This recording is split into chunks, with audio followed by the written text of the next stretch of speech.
नमस्कार, जी न्यूज देख रहे हैं आप और आपके साथ मैं हूं अमित रावत। 11 बजे की 11 बड़ी खबरों में आपका स्वागत है। और अगर दिन भर की भागदौड़ में आपने तमाम बड़ी खबरें मिस कर दी हैं तो अब देख लीजिए। गृहमंत्री राजनाथ सिंह ने कश्मीर में जारी हिंसा के लिए पाकिस्तान को जिम्मेदार ठहराया है। मॉनसून सत्र के पहले दिन राज्यसभा में कश्मीर पर चर्चा के दौरान राजनाथ सिंह ने पाकिस्तान पर भारत के मामलों में दखल देने का आरोप लगाया।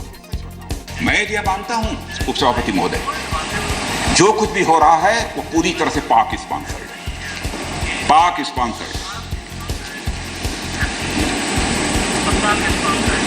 कहने को तो नाम पाकिस्तान है, लेकिन हरकतें उसकी हर नापाक है। और मैं यकीन दिलाना चाहता हूं कि मिलिटेंट के साथ सख्ती होगी, हो रही है और होगी। लेकिन साथ ही उन्होंने यह भी कहा है कि जनता के साथ सिंपैथी होनी चाहिए। कांग्रेस ने कश्मीर के हालात के लिए केंद्र सरकार को जिम्मेदार ठहराया है। एक लावा एक ही दिन में नहीं आ जाता। एक ही दिन में वो समंदर से पानी को ऊपर उछाल के नहीं आ जाता। ये वही लावा था जो जमा हो रहा था। वित्त मंत्री अरुण जेटली ने सवाल उठाया कि सेना पर हमला करने वालों को छूट कैसे दी जा सकती है। जब हजारों की संख्या में लोग आकर उनके ऊपर पुलिस चौकियों पर थानों को जलाने लग पड़े और आतंक मचाने लग पड़े, तो स्वाभाविक है कि ऐसी घटनाओं में कोई ना कोई कार्रवाई तो होगी।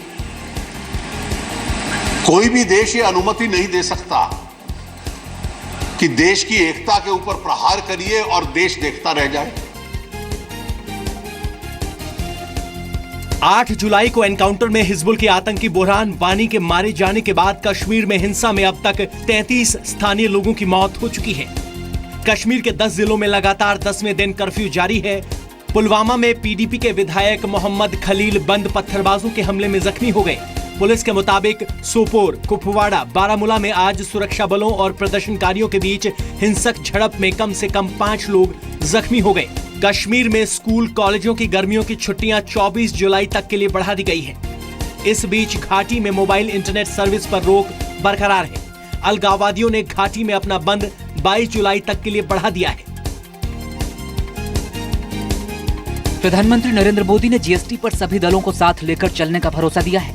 पीएम मोदी ने कहा कि देश विकास चाहता है। पीएम मोदी ने सभी दलों से मॉनसून सत्र को सुचारू रूप से चलने देने की अपील की है। देश को एक नई गति देने के लिए बहुत ही उत्तम स्तर की चर्चा हो, तेज गति से देश आगे बढ़े, इसके लिए सब मिल करके कंधे से कंधा मिला करके संसद में देश को दिशा देने का काम हो।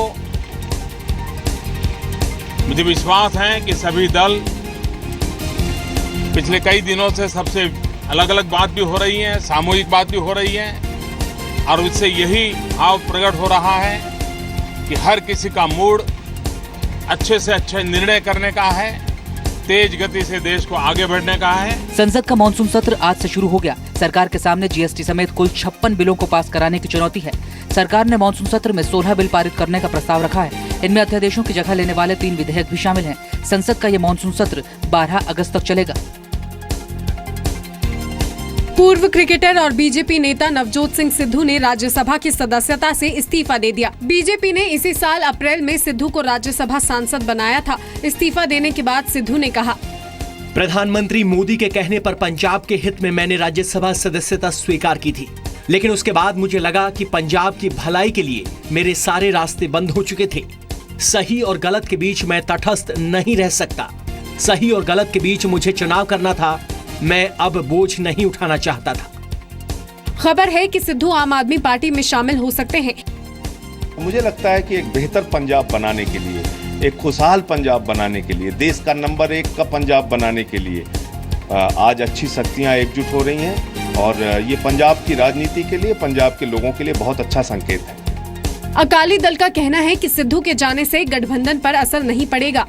डेमोक्रेसी बहुत मजबूत है इस देश की, इसलिए उसको कोई खास नुकसान होने वाला नहीं है। आम आदमी पार्टी में जाने की चर्चा है उनकी मर्जी है, जहाँ मर्जी जाएं। फैसला आम आदमी करेंगे कि किसको वो नेता मानते हैं।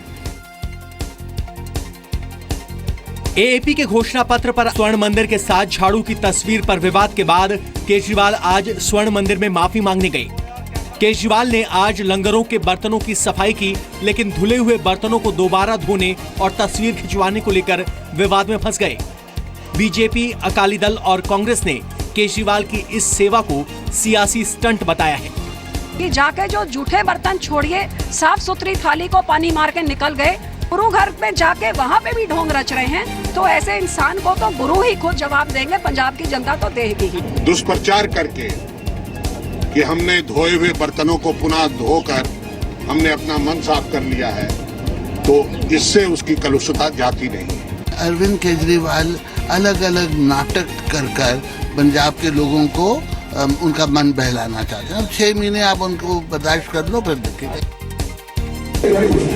मंगलुरु में डीसीपी खुदकुशी मामले में कर्नाटक के बेंगलुरु शहर विकास मंत्री केजे जॉर्ज के खिलाफ एफआईआर दर्ज की गई है। निचली अदालत के आदेश पर जॉर्ज समेत 3 लोगों के खिलाफ केस दर्ज हुआ है। सभी पर डीएसपी को आत्महत्या के लिए उकसाने का आरोप है।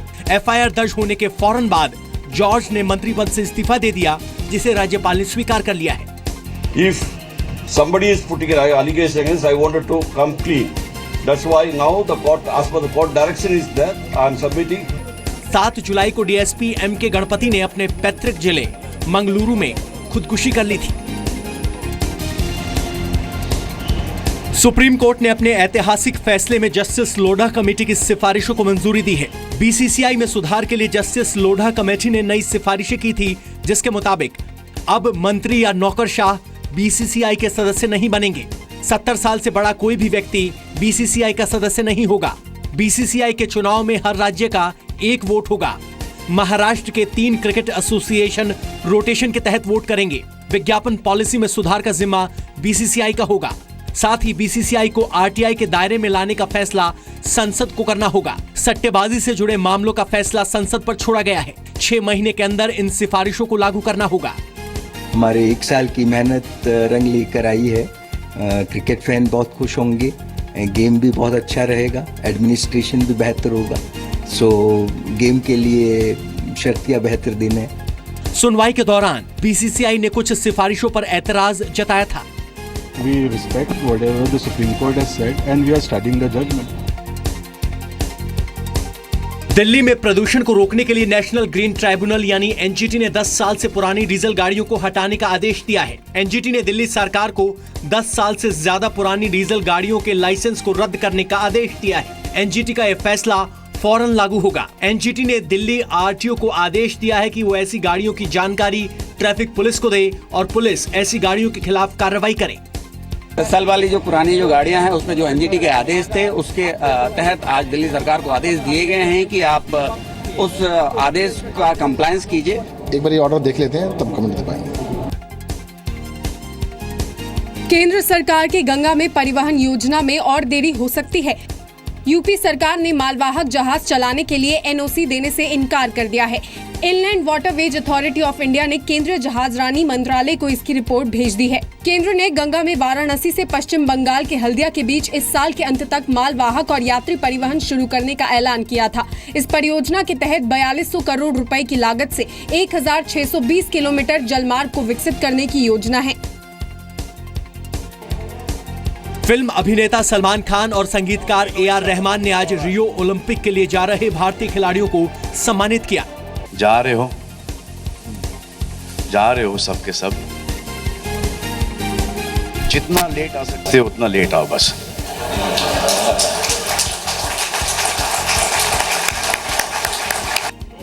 सलमान खान और ए.आर. रहमान रियो ओलंपिक के लिए भारत की तरफ से गुडविल एम्बेसडर बनाए गए हैं।